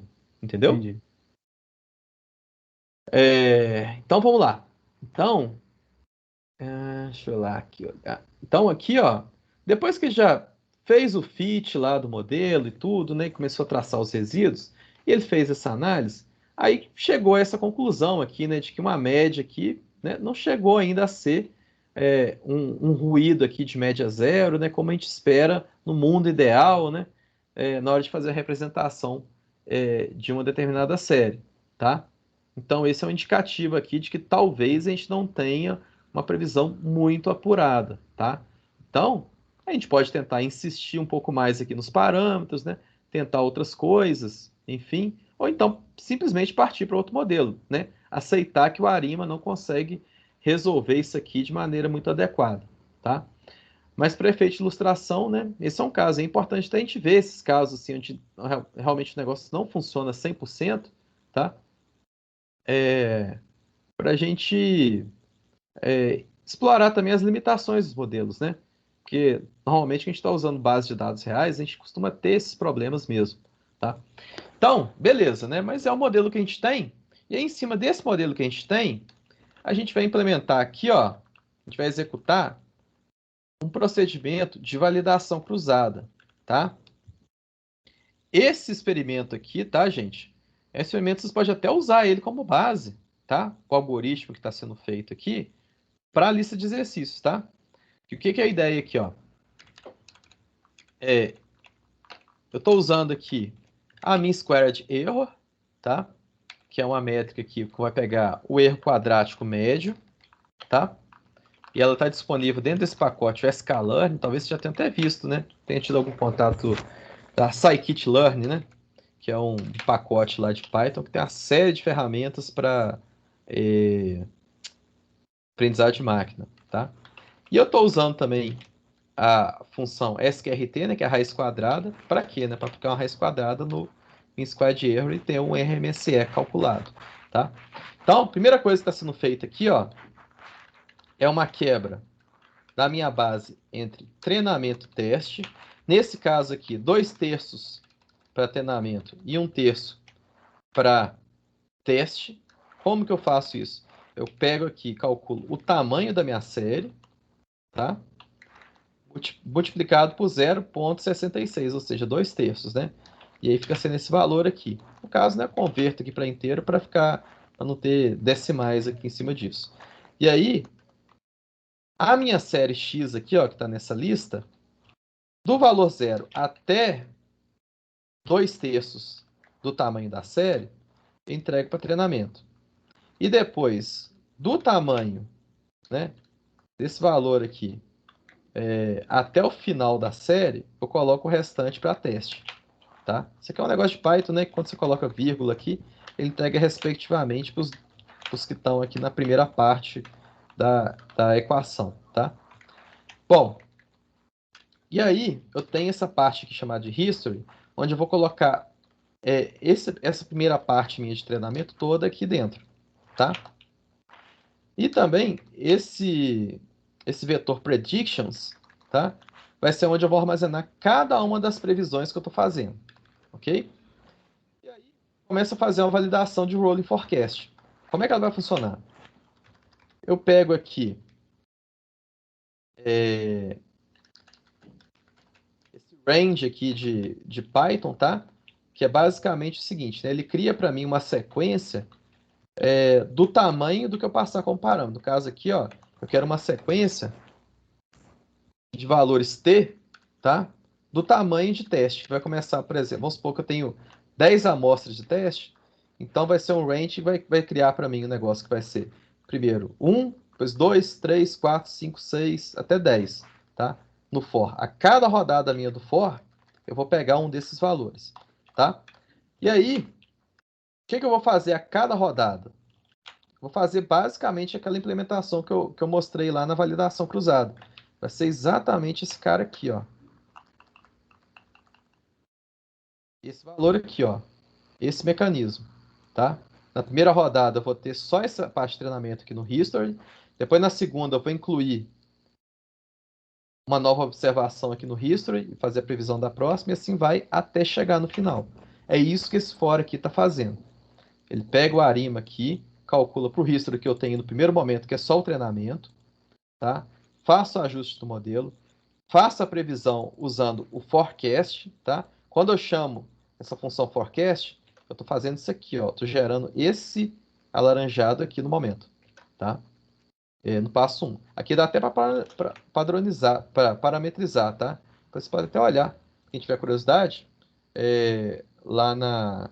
aqui dá para ver, ó. Ele abriu para mim. Aqui, ó. Lá em cima aparece steps, tá? Se eu não passar nada, ele vai fazer uma previsão de passo 1, tá? Se eu colocar 3, por exemplo, aí ele faz a previsão, o multi-step forecast, né? No caso, eu vou entregar uma previsão de passo 3, tá? Para o horizonte 3, tá? Nesse caso, se eu não passa parâmetro nenhum, então ele vai entregar para mim aqui no output o valor que ele está prevendo para ter mais um, tá? É interessante que ele sempre entrega no formato de um vetor. Então eu pego lá a primeira posição do vetor e aí sim eu tenho o valor previsto. Esse valor eu estou adicionando aqui em predictions, tá? E aí eu estou fazendo isso para ter todos os valores armazenados dessa sequência aqui, tá? E aí, por fim, o que eu faço? Eu pego esse valor, o valor observado lá em teste, e entrego ele para... Eu considero ele depois já um valor observado e adiciono ao history. Ou seja, eu fiz a previsão aqui, aí depois eu pego o valor do tempo t e adiciono ele aqui ao history para fazer mais uma vez a previsão, só com o history um pouco maior, tá? Aí eu faço isso até acabar aqui a minha base de testes, tá? Vou fazendo isso até o final. Aqui tem até um printzinho para comparar o que foi previsto, o que ele observou, tá? E aí, no final, a gente tem aqui, ó, deixa eu rodar aqui o Arima primeiro. Olha lá como é que ele faz a previsão, tá? Aqui, ó, ele fez a previsão e aqui é o valor que seria observado. Então ele até tá mais ou menos aqui, né? Tem uns que ele acerta, tem uns que ele erra bastante também e tudo mais. E aí, para finalizar, depois de ter todos os predictions aqui em mãos, tá? Eu vou fazer uma comparação entre os valores de teste tá? Ou seja, os valores observados lá na minha base de teste, tá? Com os valores que o Arima previu para mim. De que forma? Eu coloco aqui testes, que são os observados, e o vetor de predictions passados como parâmetro no mean square de erro. Aqui ele vai calcular a média dos erros quadráticos, tá? E depois eu aplico a raiz quadrada nisso tudo. Aí eu tenho no meu RMSE calculado, tá? Depois disso, para ajudar até na visualização do que eu fiz, né? Eu vou ter aqui, então, o cálculo do RMSE, que no caso aqui deu 89, tá? E também, eu estou traçando aqui, ó, com a linha vermelha, os valores que foram previstos, só para ver se ficou mais ou menos parecido com a série real, né? Com quais seriam os valores reais. É para ver que ele não foi muito bem, não, né? Mas, até para efeito a gente poder comparar, né? Poder observar as coisas, esse é um experimento aqui com a Arima. Ok, pessoal? Então, esse aqui é um passo a passo, tá? Ele está todo lá compartilhado nessa aula 3, tá? Tá aqui o notebook, para quem quiser usar no Jupyter já abre direto. Quem quiser usar no Colab, é só fazer o import desse arquivo, que também funciona, tá? E o mais importante, né, que eu acho que ele vai ser útil, vai ser na atividade que eu agendei aqui para essa aula, tá? Que é o seguinte, vai ser uma oportunidade de a gente fazer exatamente um experimento mesmo, né? De comparar as diferentes modelos que a gente viu e as diferentes métricas, tá? O que acontece? Eu compartilhei aqui 4 bases de dados. São aquelas bases, algumas das bases que a gente já viu na aula 0, tá? Na aula 0, não, na aula 1, desculpa. E aí, com essas bases de dados, para cada uma dessas bases, vocês vão escolher 3 modelos, tá? Pode repetir em todos os experimentos, pode ser até os mesmos para os 3, ou então se quiser experimentar diferentes também não tem problema, tá? Vai ser o quê? Um modelo simples, tá? Um modelo de suavização exponencial e o modelo ARIMA, tá? O modelo simples pode ser um naive, por exemplo. Aqui, suavização exponencial pode ser um Holt-Winters, que é um que já tem normalmente pronto. E o ARIMA pode ser o ARIMA igual esse do exemplo mesmo, tá? E aí, o que deve ser feito? Separar essa base, cada uma das bases lá em treinamento e teste, na proporção de 80% para 20%, tá? E para cada método, aplicar a previsão, tá? Usando a validação cruzada. No caso, a validação cruzada pode usar exatamente esse algoritmo que está aqui, tá, gente? E aí, nesse ponto aqui, ó, só incrementar com cada um dos modelos que vocês querem trabalhar. E aí, salvar cada um, ó, prediction do modelo X, prediction do modelo tal, vai adicionando e aí depois faz o cálculo de RMSE de cada um. Beleza? E aí, depois que chegarem nos valores, tá? Eu até coloquei aqui 3 métricas, tá? MAR, MSE e SMAP. Todas elas têm prontas já. Vocês já podem usar, por exemplo, da Scikit-Learn, as métricas que tem lá. Não precisa precisar implementar nada. No final das contas, aquele método que vocês entenderem que teve um desempenho melhor, que, por exemplo, as métricas estão indicando, opa, para essa base de dados aqui, o Arima saiu melhor, né, na configuração que eu fiz aqui. Aí, pegar esses valores do Arima, né, da Prediction Arima, por exemplo, e traçar um gráfico, exemplo desse aqui, ó, tá? Só para comparar uma coisa com a outra e a gente ver se ficou legal. Ok? Então é isso, tá? É só estudo, né, nesse aqui, né? Que agora eu tô vendo, talvez possa dar um pouquinho de trabalho, mas aí não se preocupem, tá, gente? Na próxima aula também, a gente pode tirar um tempinho da aula e tal, para a gente ajudar na implementação, alguma coisa, tá? Eu vou até colocar um prazinho a mais, né? Mas considerando também que na semana que vem a gente não vai ter aula, né? Por conta da véspera do feriado, então seriam 2 semaninhas aí. Lógico, né? Talvez não no feriado, né, gente? Que também fica. Feriado é para descansar, né? Mas um tempinho a mais também para poder trabalhar nisso aí. Mas a gente pode chegar na próxima aula também e tirar um tempinho, né, para caso vocês tenham alguma dificuldade em algum desses trechos aqui, para poder implementar. Mas pode chamar também lá no grupo, no Class, tá? Que eu vou dando algumas dicas, né? E aí, como eu já havia dito, né? Esses métodos a gente não precisa implementar, tá? E aí, uma dica também para a gente conseguir encontrar os métodos aqui para fazer as implementações, tá também lá no site do Machine Learning Mastery, tá? Onde tem esse link aqui, ó, que eu coloquei lá também no enunciado, onde tem várias implementações, tá?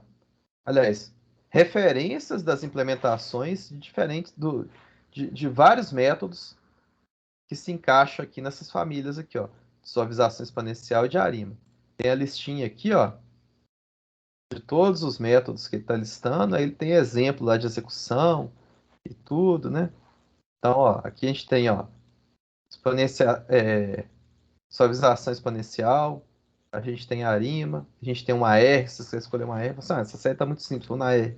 Tem aqui também, tem o Road Winters, tem todos eles lá, né? Com exemplo certinho, é só adaptar o exemplo àquele código lá principal.